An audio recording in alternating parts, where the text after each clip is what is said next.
Sevemedim kara gözlüm seni doyunca, hep kıskandım seni elden yıllar boyunca. Kuşlar gibi ikimiz bir yuva kuralım, ayırmasın Mevlam bizi ömür boyunca.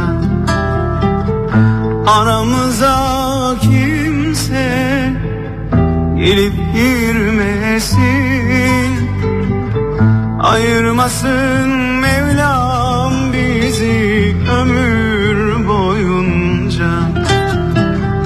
Ayırmasın Mevlam bizi ömür boyunca. Bana cefa ediyorlar bilmem nedendir.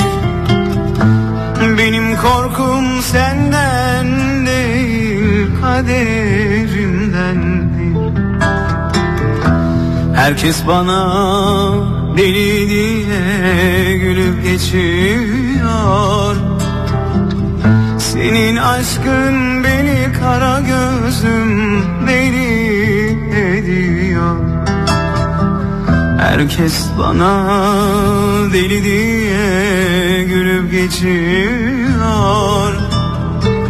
Senin aşkın beni kara gözlüm deli ediyor.